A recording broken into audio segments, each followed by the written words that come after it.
Good morning, students. How are you all? I hope you all are fine. Okay. So I hope कि जो कल का topic था वो आपको सबको क्लियर होगा. स्टिल अगर आपको कोई डाउट है तो आप पूछ सकते हो. तो आज हम ऑक्यूपेशनल हेल्थ चैप्टर को ही कंटिन्यू करेंगे. उसका नेक्स्ट टॉपिक पढ़ेंगे. Efforts by government to remove occupational risk. व्यावसायिक जोखिम को दूर करने के लिए सरकार द्वारा प्रयास. जो बेसिकली किसी भी कंट्री की गवर्नमेंट होती है वो कुछ लॉज बनाती है, कुछ कानून बनाती है ताकि क्या हो, उन कानून को कोई भी फैक्ट्री है वहाँ का ओनर फॉलो करे और जो वहाँ का लेबर है, मतलब जो श्रमिक है, उसके साथ कोई भी मतलब इम्प्रॉपर बिहेव ना हो और वो कैसे भी किसी भी तरह से प्रताड़ित ना हो, उसके साथ नाइंसाफ़ी ना हो या वो टॉर्चर ना हो उसके साथ. तो the government of India has enacted several labour laws for labour safety. मतलब भारत सरकार ने श्रम सुरक्षा के लिए कई श्रम कानून बनाए हैं. Second point, government made laws so that rule made for factory must be follow. Government सरकार ने कानून बनाए ताकि कारखानों के लिए जो नियम बनाए गए हैं उनका पालन किया जाए. क्योंकि अगर किसी काम को करने के लिए कोई कानून नहीं होगा, कोई लॉ ही नहीं होगा, तो कोई भी उसको करेगा ही नहीं. ठीक है. जब लॉ बनते हैं तभी हर चीज़ सिस्टम से चलती है, तरीके से चलती है. तो कुछ लॉ बनाए गए हैं जिन्हें कि हम क्या बोलते हैं, फैक्ट्री लॉ, ताकि कोई भी अगर फैक्ट्री है तो वहाँ का जो ओनर है वो उन लॉज को फॉलो करे. अगर वो लॉ को फॉलो करेगा तो किसी भी लेबर के साथ कुछ भी मिसहैपनिंग नहीं हो सकती. तो ये आज का टॉपिक है हमारा, efforts by government to remove occupational risk. वो प्रयास जो हमारी सरकार ने किए हैं इन जोखिमों को कम करने के लिए. The employees were terrified by the ill treatment by the Englishman. पहले जब हमारा देश आज़ाद नहीं हुआ था तो जो भी श्रमिक थे, कारागार थे, जितने भी मजदूर थे, उनके साथ दुर्व्यवहार किया जाता था अंग्रेज़ों के द्वारा.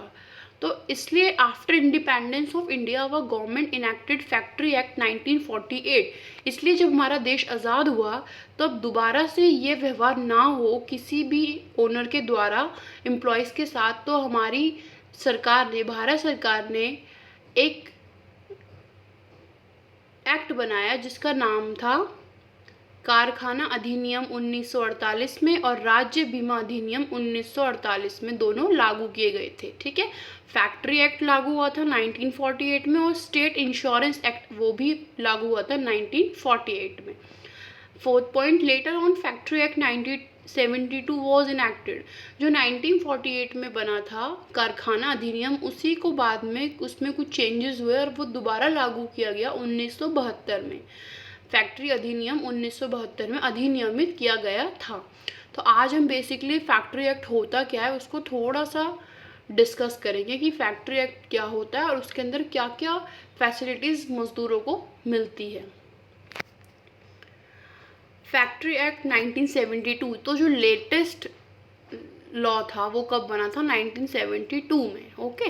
तो according to this act, a factory with 10 workers if have electric machines comes under factory act. इस नियम के अनुसार या इस एक्ट के अनुसार अगर कोई कारखाना है जहाँ पे बिजली की मशीनें भी हैं और 10 श्रमिक काम करते हैं तो वो उस फैक्ट्री को फैक्ट्री एक्ट के सारे रूल्स मानने पड़ते हैं. ठीक है. कोई भी बिजली से चलने वाली कारखाना, मतलब बिजली की मशीनों से चलने वाला कारखाना और जहाँ की 10 श्रमिक है वो फैक्ट्री एक्ट के अंडर आता है. Second point, all health facilities, safety equipment, fans, drinking water, ventilation should be provided. और फैक्ट्री एक्ट के अनुसार उन सभी श्रमिकों को स्वास्थ्य सुविधाएं, सुरक्षा उपकरण, पंखा, पीने का पानी, वेंटिलेशन प्रदान किया जाना चाहिए. Okay. Third point, the factory having more than 500 worker must have safety officer, emergency ward and canteen. अगर कोई जगह है जहाँ पे 500 मजदूर से ज़्यादा लोग काम करते हैं तो उस फैक्ट्री में सेफ्टी ऑफिसर होना चाहिए जिसका काम क्या है कि वो जो लेबर्स हैं उनकी सेफ्टी का ध्यान रखे. एमरजेंसी वार्ड होना चाहिए, अगर किसी को कोई चोट लग जाती है तो एमरजेंसी वार्ड होना चाहिए और कैंटीन होनी चाहिए ताकि वो प्रॉपरली सिट होके बैठ के खाना खा पाए.